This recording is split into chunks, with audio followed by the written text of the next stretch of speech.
What's up? Welcome in. Hoge Jahns with you on Black Friday. And I guess we're wearing black for the occasion. The Athletic has an amazing $1 per month deal. If you want to read our stuff, please check it out. There you go. Theathletic.com/Hoge Jahns. Did you enjoy your Thanksgiving? Everybody have a good Thanksgiving out there, I hope? I did. I might have 2 sick kids, but you know how it goes. One day leads to another day, and you get thrown up on in the middle of the night. Oh, no. Not like it was the baby, but I don't think it was the stomach flu variety of sickness. It was her. Okay. So it wasn't your wife? No, it was not my wife. We need to clarify that. Yes. Okay, Yes. Okay. We'll spit up in the middle of the night for the baby. I got you. Yeah. Yes. All right. Well, I did not have that happen to me. So in perspective, yeah.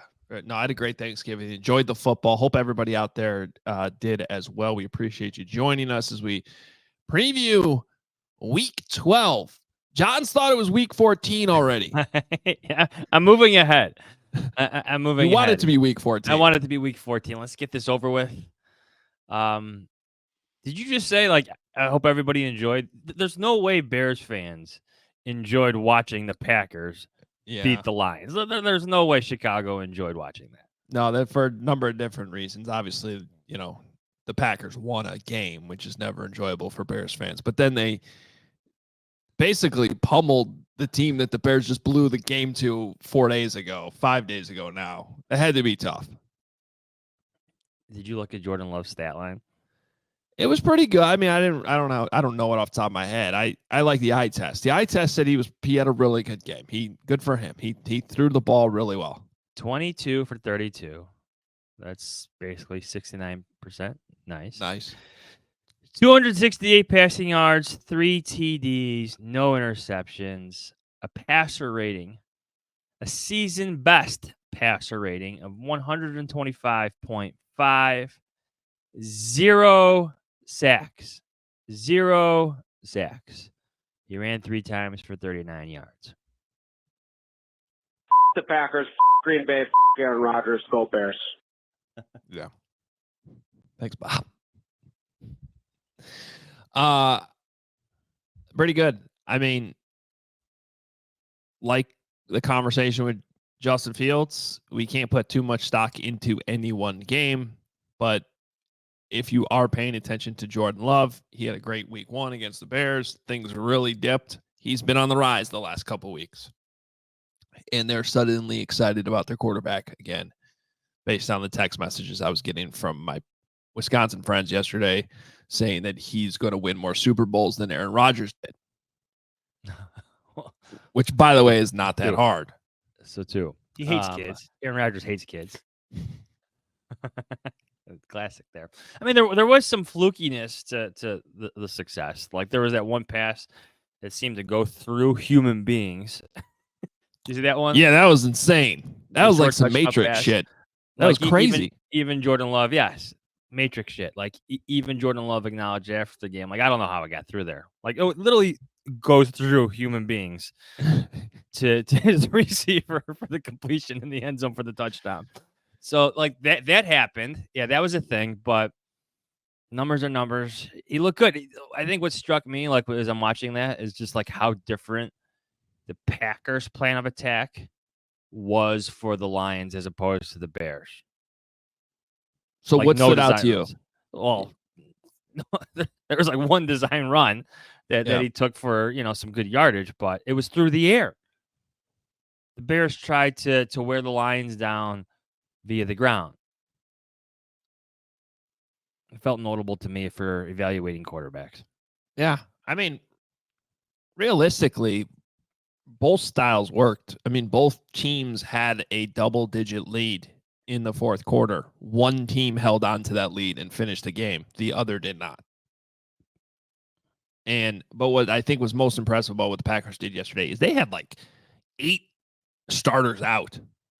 Good players, key players on both sides of the ball. Aaron Jones. And it didn't seem to matter. So all of a sudden you look at those standings and the Seahawks have They lost last night, and they have like 3 incredibly hard games coming up here. And before you know it, the Packers might be in the playoffs. As are the Vikings, the team the Bears play this week, which we're going to get into as well. I thought something that was notable. The Lions have now played 2 pretty bad games back to back in just a 4-day stretch. And the fake punt call yesterday was a bad call. A bold call, and they converted one of those in week 1 against the Chiefs, back in their own territory.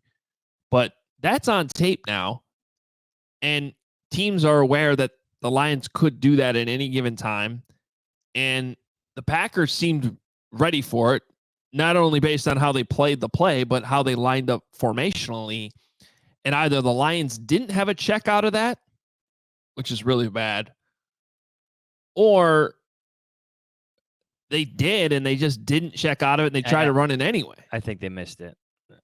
All those plays, they all have checks to them. Yeah. So that's the case, and let's assume for a minute that's the case. So Dan Campbell gets up to the podium after the game and takes full responsibility for it. Says, that's on me. I shouldn't have put those players in that position. And maybe that's his admission right there that, he asked the players to do a little too much. They missed a check. Regardless, he's taking the blame. Follow-up question. That's on me. Can't have it. Shouldn't have done that. That just seemed notable to me. That the head coach just full responsibility. I love that from the head coach. I like that from Dan. I guess my question for you is, why does it feel notable? Because I don't think the Bears head coach does that. What if he does it? I'm playing devil's advocate here, because I know what you're going. I know what road you're going down. What if he does it behind closed doors? I hope he does. We're not behind those closed doors, so I don't know. I don't know what he does. In the team meetings, but I hope he does. I hope he says, that's a bad call on me. Shouldn't have done that, because that goes a long way with the players. But let's also not pretend like the press conferences don't matter at all. Yeah. I mean, I was going to say, like, public accountability still matters. Like, players see it, other positions or other staff members see it. And Flus did. I will say last week he did mention coaches being better more than he has in the past. But if you missed it, go check it out. It's on my Twitter account, what Dan Campbell said. Clear and concise. Nobody's fault but mine. Even if behind the scenes, maybe there's a player that knows that he's the one who effed up. Think about how that player feels that the head coach went up there and took the blame. Well, I'm guessing the guy, if we're looking at that specific play, it's probably the guy who ran the ball. Well, it's probably him. Yeah, the personal protector is basically the quarterback on those plays. But to your point, I think the strength and the simplicity of his statement, like, that's all you have to say. But that's all that needs to be said sometimes. Mm-hmm. Didn't need a long, elaborate explanation.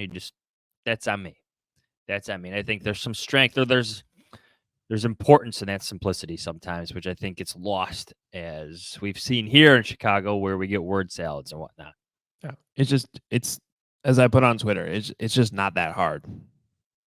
And this is something I've been saying all season. We've given a couple examples that Mike Tomlin has said throughout the season. Now here's one from Dan Campbell. But I don't know. That really, because it was obvious in the moment that the Lions effed that up. And then to see Dan Campbell after the game take the accountability like that, I appreciated it. I thought it was notable. All right. Before we bring in our friend Alec Lewis, who covers the Vikings for The Athletic, I want to share my working list of head coaching candidates. Okay? So we're kind of getting to that time of the year where Tom Pelissero put out his annual list of rising head coaching candidates last week. Do you know who's on that list? Luke Getsy's on that list. Okay. Yeah, Luke Getsy's on that list. You think he should be on that list? I have no problem if he's on that list. I have no problem. if it's probably based on Tom's reporting, and I'll say this for all the Luke Getsy critics, I think the perception of him around the league is a bit more favorable. I think you'd be surprised at how favorable it is in a league that wants to really establish run games again. Mm-hmm. Luke Getsy's done that, but go on. Yeah. And Albert Breer reported some stuff earlier in the week too, about change. We're just starting to feel the change. We've been through this before. Thanksgiving, start to get to the holiday season, and all of a sudden the reality of maybe where the Bears are.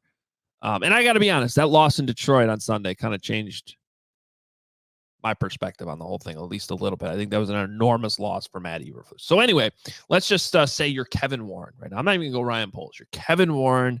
You got to start thinking about these things if you haven't already.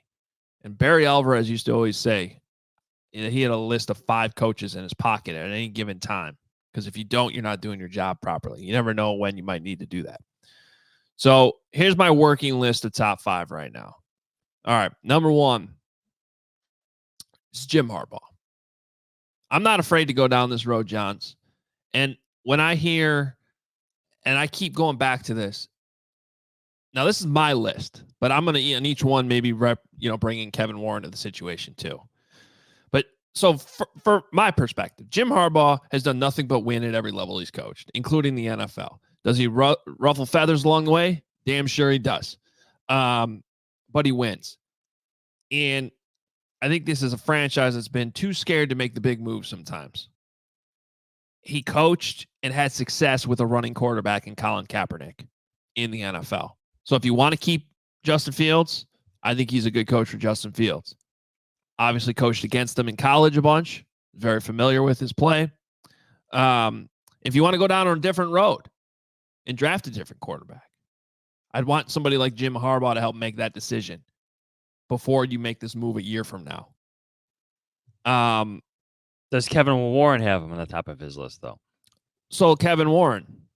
I don't know, man. I'm 50-50 on this. Because I know that Kevin Warren had icy relationships with a lot of the coaches when he was in charge of the Big Ten. A lot of that had to do with how COVID played out. I think a lot of that, with proper perspective behind us, has been smoothed out. Water under the bridge. Yeah. And I go back to Kevin Warren's opening press conference and just his style, where he says, well, instead of just saying we can't do things, why not? Why can't we? Why can't we make that big move? Why can't we build that giant stadium? That's Kevin Warren's mentality. So, to me, if there was one time in the Bears' history where they would make a move going after a guy like Jim Harbaugh, this could be it. And the moment seems right? Yeah, I think so. Like, this could be it for him at Michigan for a variety of reasons. Could go out with a national championship and maybe bring a quarterback with them. Something to think about. Yeah. So head coaching experience there, winning in the NFL. Also just, not that you're worried about it, but in terms of publicity and attention to the Chicago Bears, you hire Jim Harbaugh and all of a sudden the Bears are a national story all the time. Good or bad, I guess. Number 2, want to prioritize some previous head coaching experience while also looking at what a guy is doing right now. And I think Brian Flores, whenever he gets his second chance to be a head coach, is going to do well. And he's doing a phenomenal job with the Vikings defense right now. His situation ending in Miami was a little weird. There was definitely some behind-the-scenes stuff that, let me put it this way, he didn't deserve to be fired for his coaching. And I think he is a prime candidate as somebody who will get a second chance to fix maybe some of the things that were on him in that situation, while also understanding that a lot of that was not on him. And meanwhile, he's a phenomenal coach, and he's proving that right now. Here's what my experience covering the Bears tells me, though. you have an offensive coach coming in. Yeah, they're gonna. Yeah, You know, you go from Lovie Smith to Mark Trestman to John Fox to Matt Nagy to Matt Eberflus. Offensive head coach is next. yeah. So Am I reading too much into that, or am I making too much of that history with the Bears? Just the swinging of back and forth, because they did go Duran, Lovey, 2 defensive coordinators, but that's a long time ago, and different leadership has been entrenched here for some time. yeah. No, I think you're onto something though. But again, I think now let's look at through this Kevin Warren's eyes. No idea what type of relationship, if any, Kevin Warren has with Brian Flores. I know Kevin Warren knows a lot of people though, and I'm guessing he at least knows people who knows Brian. He also definitely still has strong ties to people inside the Vikings organization. And whatever, they've learned about Brian Flores in a very short period of time, there's probably some back channel stuff that he'll. The point is, whatever happened in Miami, Kevin Warren's going to know everything. And I think he's a prime candidate to have a really good run as his second chance to be a head coach. Also, personal preference, plays more of a style of defense that I prefer. Attack. Yeah. Not so vanilla. Something that might endear himself to the another attacking defense that used to call the city home. Not John Fox. I'm going way back. The 46. Okay. George McCaskey's in the conversation. That's all you have to say. say. Yeah, I guess you do got to sell. Yeah. Well, if you got to sell George, and with Harbaugh, I'd say Harbaugh is your closest thing to hiring Ditka again. There you go. All right. So if you gotta pull on the heartstrings a little bit, that's how I would go. All right. Now to your point, kind of think that they could go offense. Now I want to be clear here. This is a list because I'm prioritizing certain things. I like the idea of hiring a coach who's been there before. And I know a lot of fans feel the same way. Someone who's played in the league too. But I also don't think that you should just cross candidates off your list because they don't have head coaching experience or they would be a first-time head coach. So if we're going to go down that road, number 3 for me is the guy who just pants Matt Eberflus in the fourth quarter on Sunday from a schematic standpoint and just marched up and down the field, had answer to every single defense the Bears put out there in the biggest moment, who's turned Jared Goff into somebody who's having a resurrection, although it wasn't so good yesterday, obviously. But that's Ben Johnson, the Lions offensive coordinator. Now, schematically, offensively, I think he fits a lot of things you want to do here with Justin Fields. The idea that I don't need somebody who's done well with Patrick Mahomes. I need somebody who's done well with a guy like Jared Goff to kind of resurrect that career to pair with Justin Fields if I'm keeping Justin Fields as my quarterback. Now, can he be a head coach? Because he's never been one. That's obviously the vetting you have to do. And that's why Ben Johnson isn't necessarily number 1 on my list right now. But he's definitely somebody I want to talk to. Definitely somebody I want to figure out if he can be that head coach. And if I feel comfortable with it, I'm not afraid to pull the trigger. I feel like a coach like Ben Johnson would need almost like a ready-made situation. Right? Like where the offensive mind is all that's missing. In a sense. You know what I'm saying? Like sometimes like there's risk in going after that hot name coordinator. Sure. There's risk, especially if he's going to be, as they always say, the cliche, the leader of men. He's only leading half the team in a sense, and you want to see more. You need more information sometimes. So if he has a team ready-made, might not be the best way to put it, but a team that's close, maybe with the young up-and-coming quarterback, like the Bears, or someone who's proven, like a Kevin O'Connell and Kirk Cousins seem to work right away. Ben Johnson, it seems to me, in terms of his head coaching candidacy, like the city where he's going seems very important. I agree. And I think those are fair points, which is why he's not necessarily number 1. Same with this next guy who's been very, very impressive this year and comes from a coaching tree right now that is all the rage. Right. But that's Bobby Slowick. in Houston, who came over from San Francisco, from the Kyle Shanahan coaching staff, what came over with D'Amico Ryans, and is doing an unbelievable job with CJ Stroud this year. I believe he's only 36 years old. He's young like Ben Johnson. I understand why fans are scared of going down this route. Again, though, I don't know Bobby Slowick, right? This is the job of Kevin Warren and those involved to understand these guys. But Mike McDaniel went from quarterback coach under Kyle Shanahan to, in the poll you guys had in the Athletic, the players poll this past week, number 2 on the list of head coaches players would want to play for besides their own. Number 1 was Mike Tomlin. Number 2 was Mike Daniel. I think there's like one thing. Mike McDaniel. Like if Luke Getzey's like, he's not directly from the tree. He's from an extension of that tree. Mm-hmm.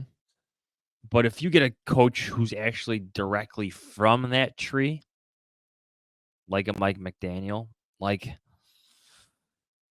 I feel like there's such a unique confidence that comes with it, and how they just, it's just not their game planning. It's just like it's a confidence that seems to permeate the entire organization. And I don't know how long it lasts, but Kyle Shanahan always seems to give me that vibe to him, right?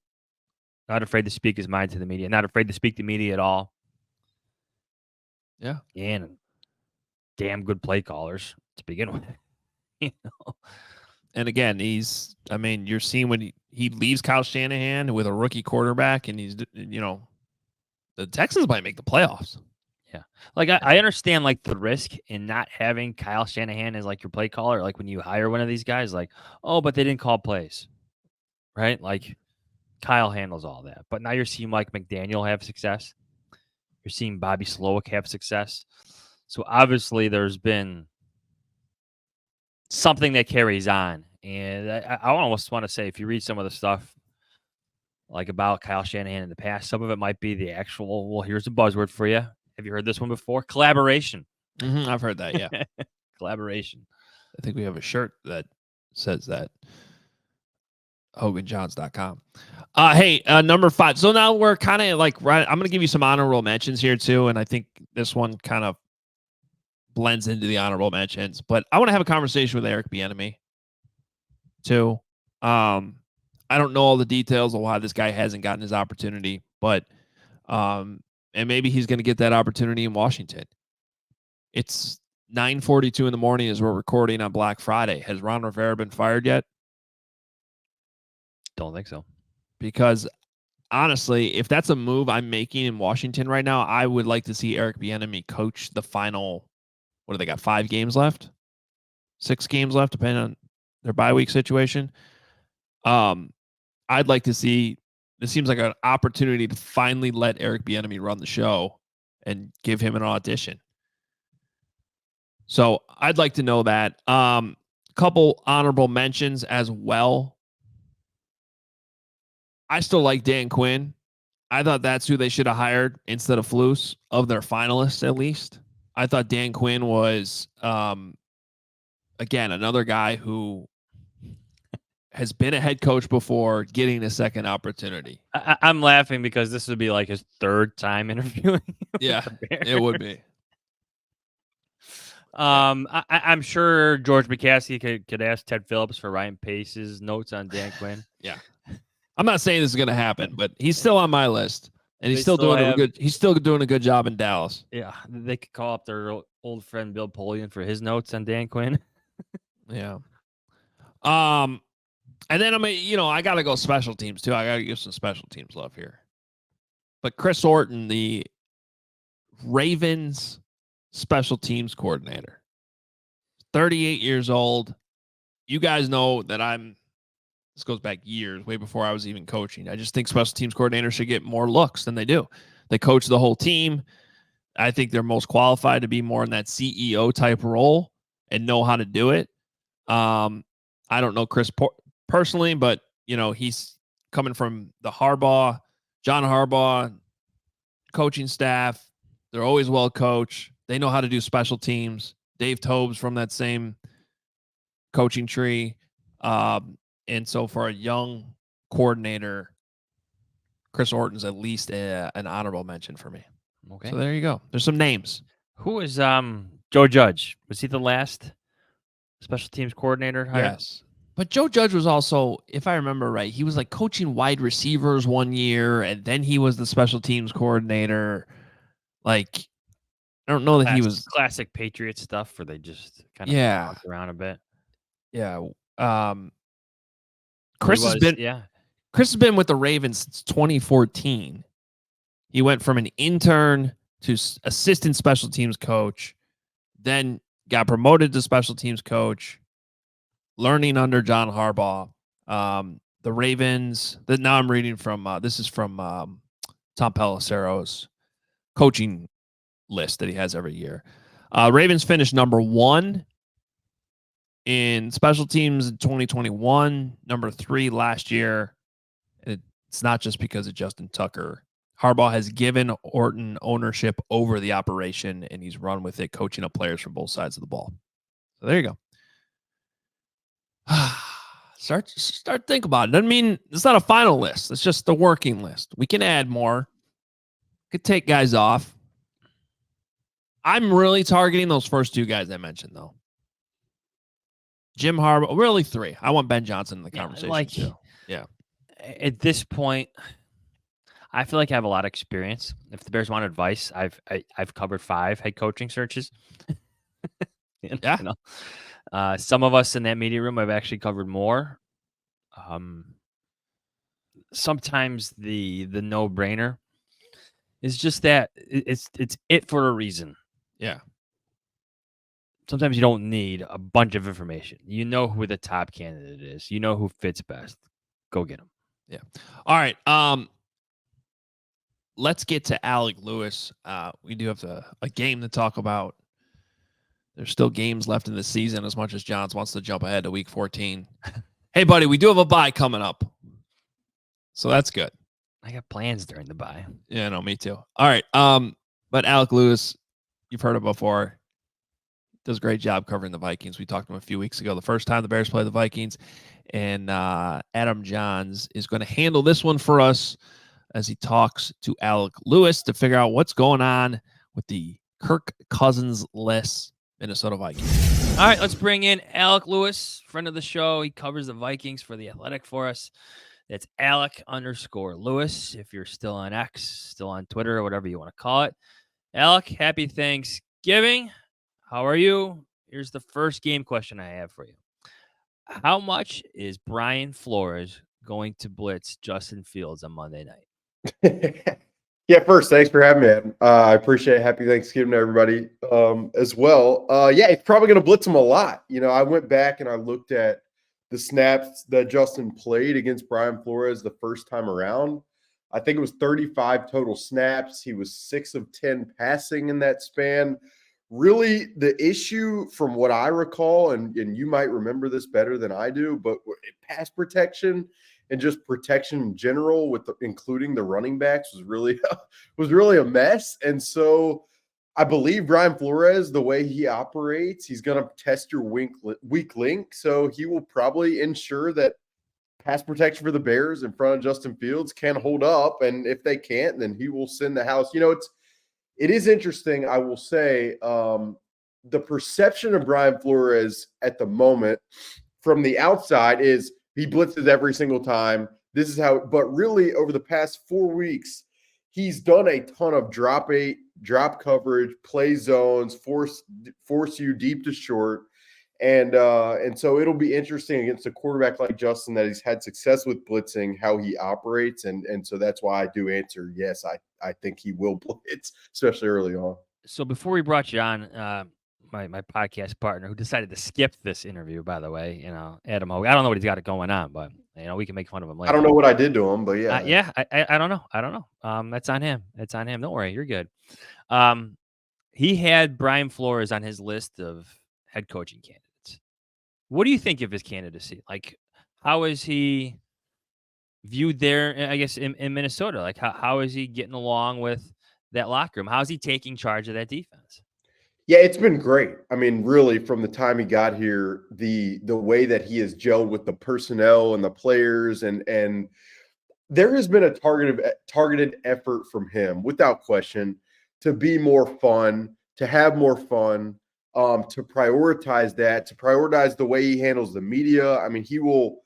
It's a very small, ridiculous thing that fans probably do not care about. But like every week, he's like he'll call your name out. He knows who you are. I mean, he has made a really, I believe, intentional effort to improve in some of the areas that probably were his blind spots in Miami. And just from my perspective, given the way that he has transformed this specific defense, which is devoid of talent, from I believe they were in the lower 20s last year in DVOA defensively, and now they're ranked 9th currently. I mean, to have done that in a year-over-year span while also being mindful about his blind spots, I don't know how you couldn't think of this guy as a really solid candidate. I mean, just very aware.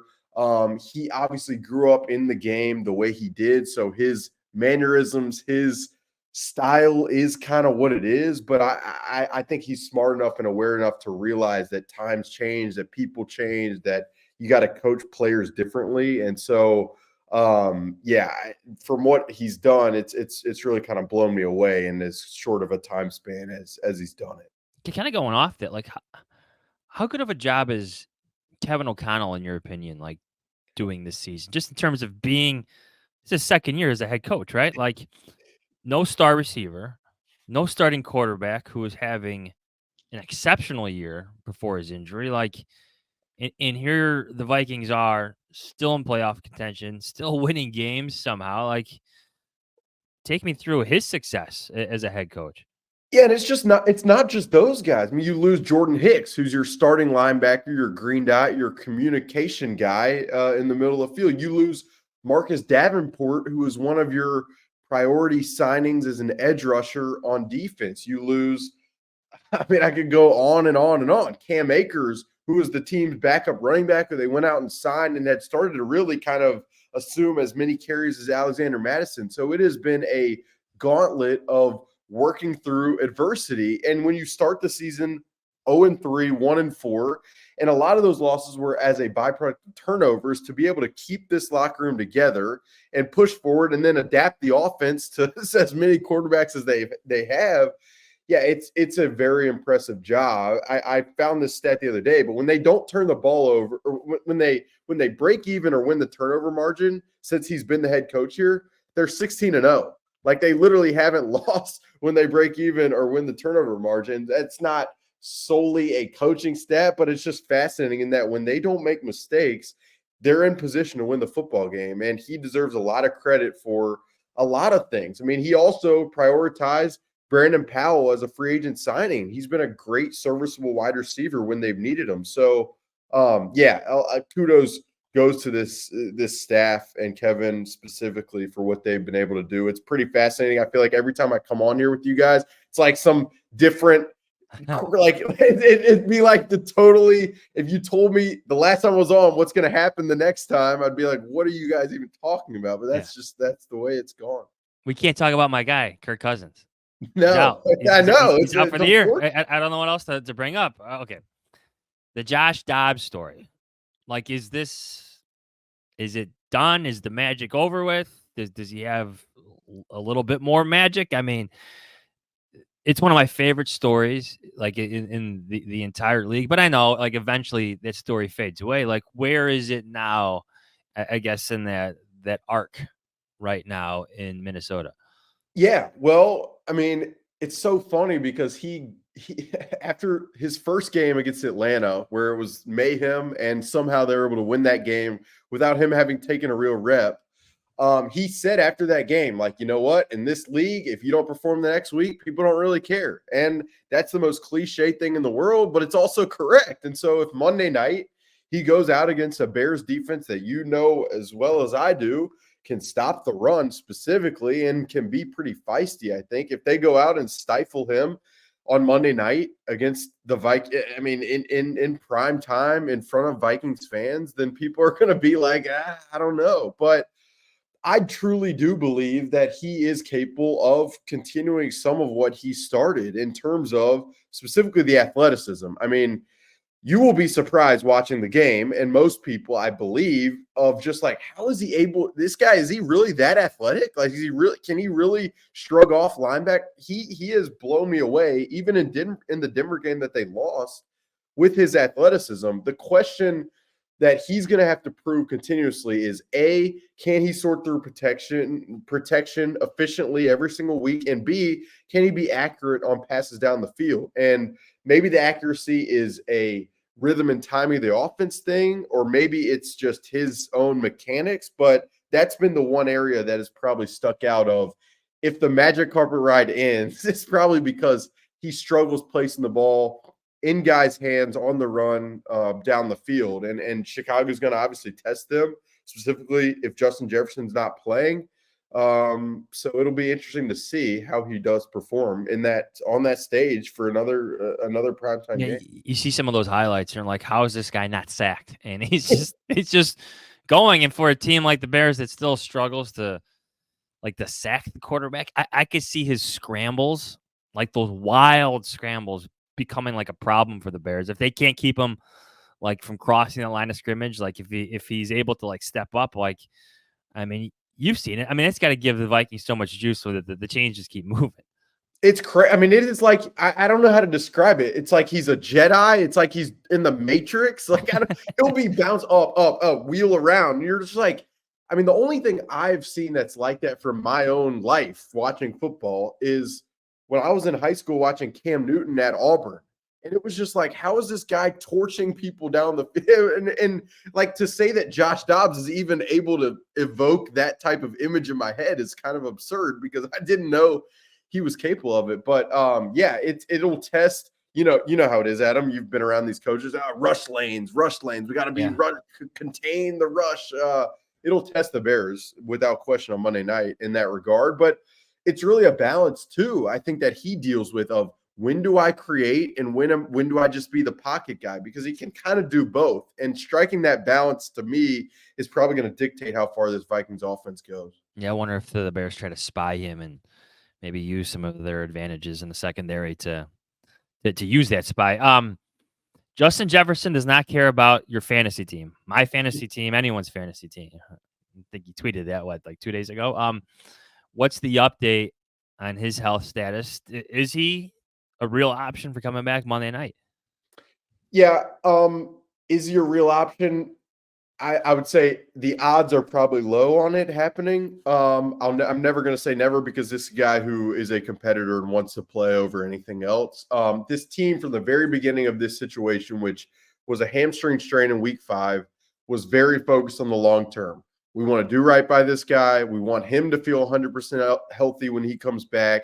We're going to need him down the stretch of what we believe is going to be a playoff type run race to get in the playoffs. And so they've taken the long-term approach from the outset. They still continue to have that approach. The Vikings have a bye week next week. So to be able to not play him Monday night and then use him, have him continue to rest up through the bye and push towards the back half where they play the Lions twice, where they play Green Bay. To me, that's probably where the likelihood of his return lies, is after that. But again, just given the competitor he is and knowing it's a Monday night game in prime time where he probably performs his best, and a team that really needs to win, I'm never going to say never.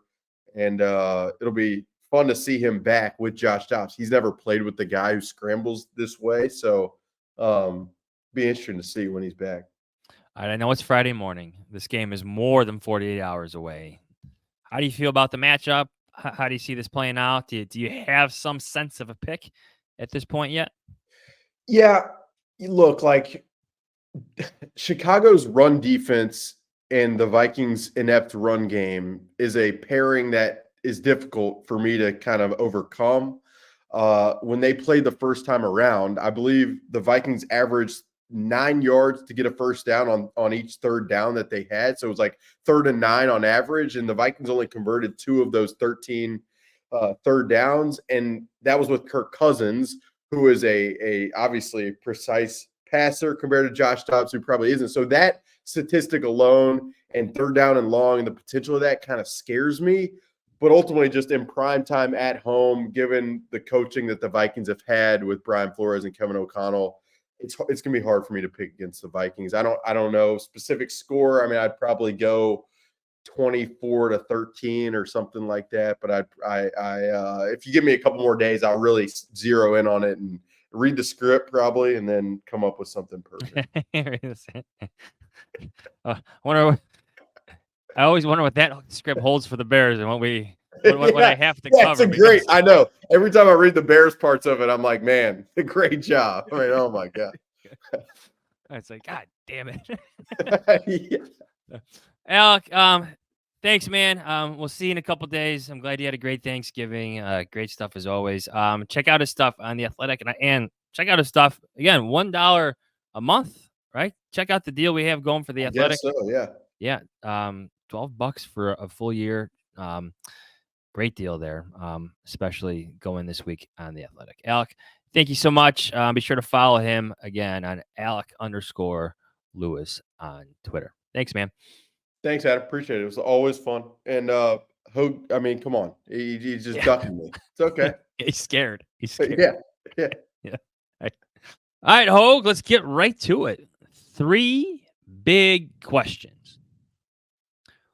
What do you make of the Montez Sweat playing time evaluation, criticism, conversation?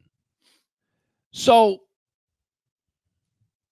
I'm going to, believe it or not, I'm going to defend the coaching staff a little bit here. When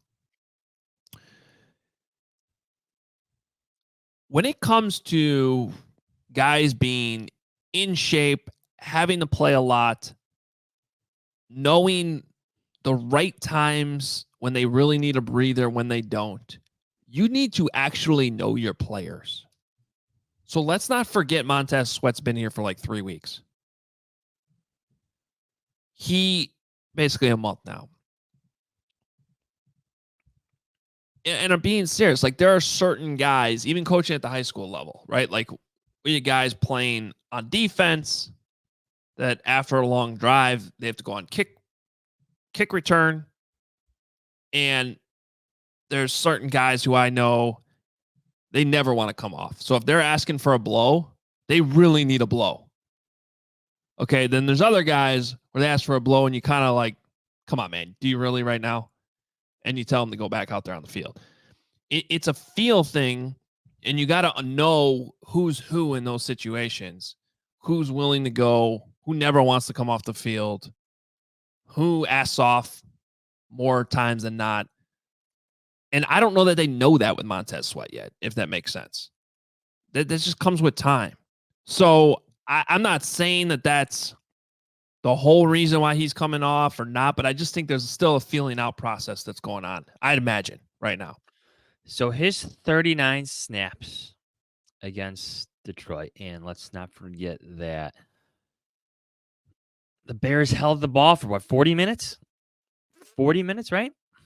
That's a good point. The defense was not really on the field in that game. No. Yeah. No. I get if you're no. So his 39 snaps are his second fewest this season.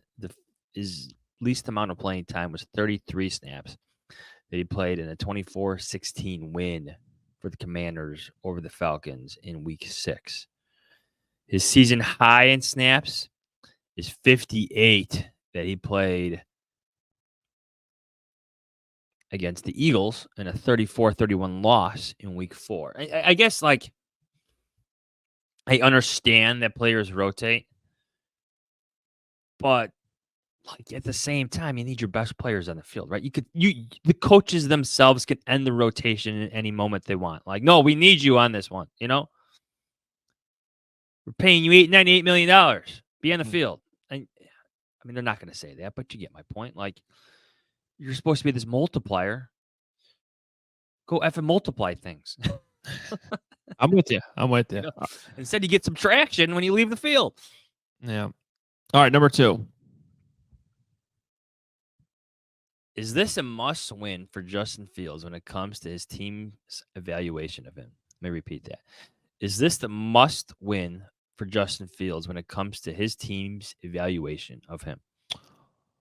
I would say only if it really comes down to him making a play with the ball in his hands and he either makes it or not. Otherwise, I think the nuance of what's the situation, did the defense make enough stops, all those types of things. Like, nobody's blaming Justin Fields for the loss to the Lions. Most people, including myself, feel like they didn't really give him the chance to go out there and do it.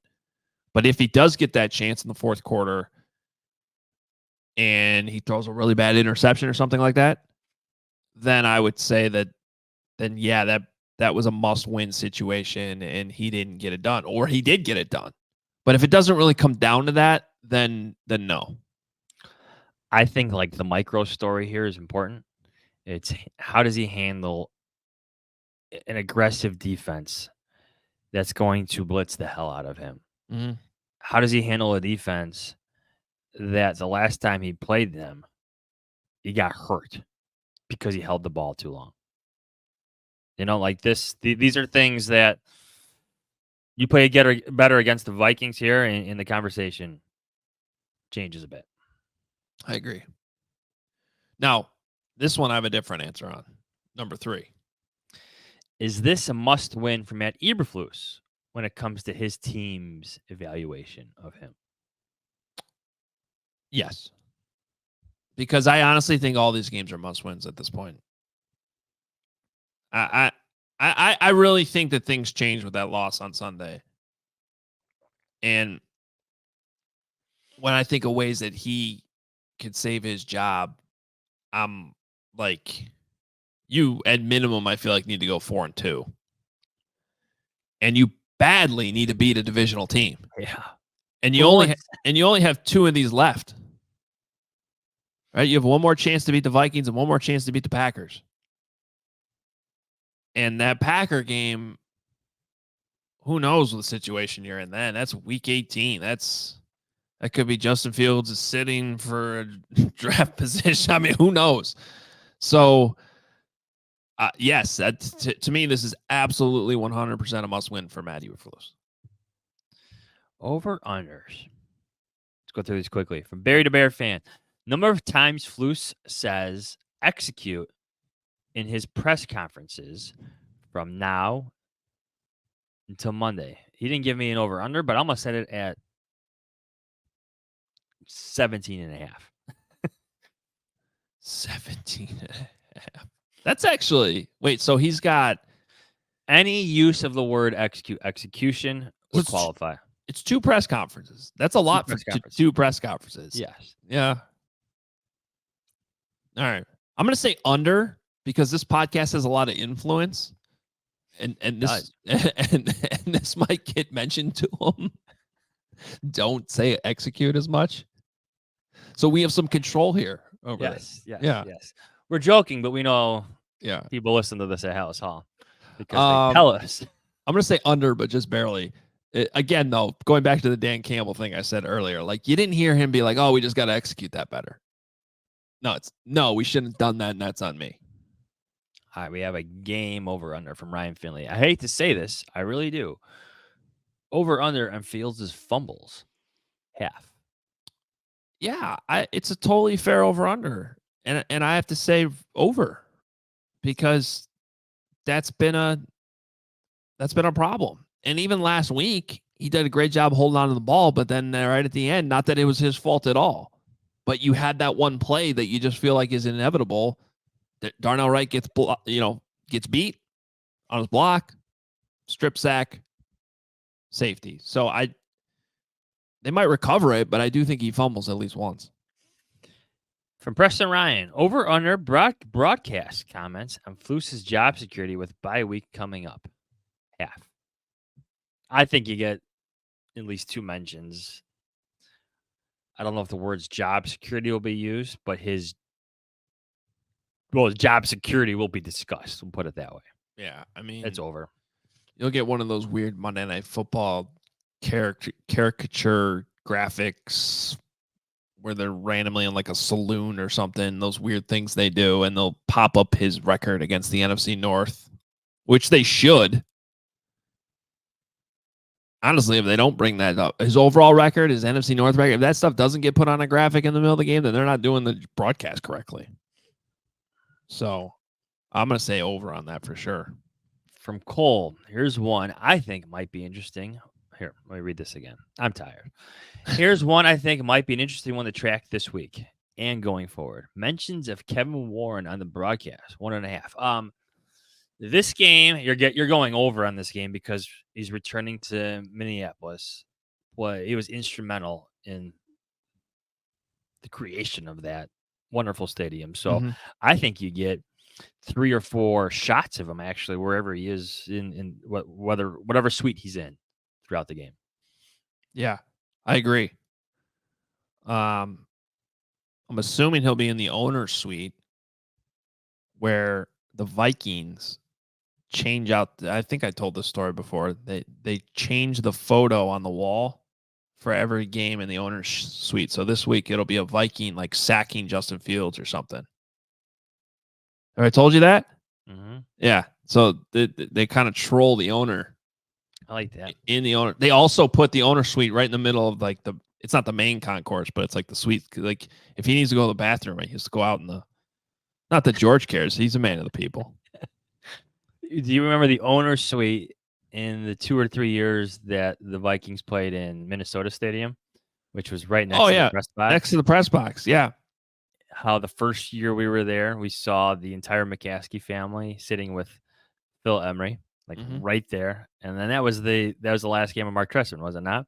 And Phil. And then the following, but I just remember how stoic Phil Emery was, just like taking notes, and George McCaskey just going nuts. Yeah. Right there.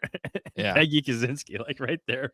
Seat one right next to it, like taking pictures the entire way. That's also the opposing athletic director's suite for Gopher games. So back when I was covering Wisconsin football, like that's where Barry Alvarez would be in there, and you would just hear him going ballistic the whole game. Yes. Like so you could see him because he still had the coach in him too. Because at that point he was probably only 5 years removed from being the head coach, and he would just be losing his mind in the box. And now I think the second year we went there was they had the shaded glass, whatever you want to call it. All right, let's make our picks. Yep, here we go. Monday night, ABC, ESPN, 7:15. Bears at Vikings. Vikings are a 3-point favorite. I think it's going to be. Predictions. What do we got? We got to go bold. I think Justin Fields throws for 3 touchdowns in this game. Let me amend that. Accounts for 3 touchdowns. Maybe one's a rushing touchdown. No. Go bold. Throw. Okay. Fine. Throw in 3. There you go. But I do think they carry some offensive success over. I think that they make adjustments from the first game against the Vikings. And there is some success. I see a different game. I see a defensive battle. Okay. I don't want to give the pick 6 to Jalen Johnson because I don't think that opportunity is going to be there. I'll say pick 6 for Eddie Jackson. Okay. Eddie Jackson. I think this is a defensive battle. I think the blitzing gives Justin Fields some problems. I think you're looking at a score here. I don't know, something, we'll say like 19-16 Bears. I am going Bears. Wow. But it's going to be like an ugly, hard-fought 19-16 win for the Chicago Bears. So I'm right there with you in that I've been leaning Bears all week. I think that part of that is I do think the Bears are able to carry over some of the success they had in Detroit. They've shown an ability to do that. Like they're not going to come out and just have a clunker because of how bad of a loss that was. And on the flip side, like, I don't know, Josh Jacobs, his story's, it's a great story, but there's still just something missing there. And I do feel like the Bears should be able to slow him down. All that being said, I am not picking this team to win a football game in the NFC North until they prove that they can do it. So my gut is telling me the Bears win. My logic and looking at this matchup tells me the Bears find a way to win, but they just don't do it. And last week was another example of that. Until they prove they get over the hump, I'm not picking them to win. So I'm going Vikings 24, Bears 21. Okay. All right, let's get to 3 other games since there's already 3 off the docket. We're just going to pick 3 this week. We'll fly through these to end the show. Fox noon, Panthers. That Bears #1 pick. Panthers at Titans. Titans 3.5-point favorites. 2 bad teams, but give me the Titans and Will Levis by a touchdown. That's a tricky line. 3.5. Reluctantly picking the Titans because it's in Nashville, but something tells me that might be closer. CBS, Fox, Patriots at Giants. Giants 3.5-point dogs at home. You can't really lose in this, right? If you're the Bears. All that matters for the Bears in the first pick is that the Panthers continue to lose at this point, right? Yeah. Patriots are in play for it, though. Yeah, I mean, So are the Giants. yeah, maybe a tie here. Ooh. I think that might actually help them. I don't know. Um, I'm taking Tommy DeVito. You are? Yeah. I'm going to say, oh, man, And the these are points. tough. God, these are crappy games. Give me the Giants just because they're getting 3.5. But I think the Patriots win outright. And then CBS 325. This is a good one. Bills looked back on track last week. Now they go to Philly. Philly coming off their big win against the Chiefs. The Eagles are 3-point favorites. Eagles by a touchdown. Yeah, I'm going to go Eagles here, too. They just keep finding ways to win. It's been I a don't down year for Josh Allen. Yeah, it's just Or not herky-jerky. what everybody expected to be. Yeah, I know they got back on track last week, but this is a totally different animal going to Philly. So I will also take the Eagles. All right, it'll be a fun weekend of football. And depending on how quickly you're listening to this, don't forget about the Black Friday game, although you do have to watch Tim Boyle play if you do that. And plenty of college games this weekend. Also, shout out to everyone competing in the IHSA state championship games this weekend. All 16 teams down there in Bloomington. Good luck to everyone involved. Those games will be on Friday, 4 on Friday, 4 on Saturday as well. So you got every level of football you want this weekend. It's a great weekend of football. I hope you guys all enjoy it with your family and friends. And it all ends on Monday night with Bears-Vikings. Enjoy the game. We will have the post game right afterwards. We'll be talking about a Bears win or another Eberflus loss. Ooh. Talk to you Monday night. See ya.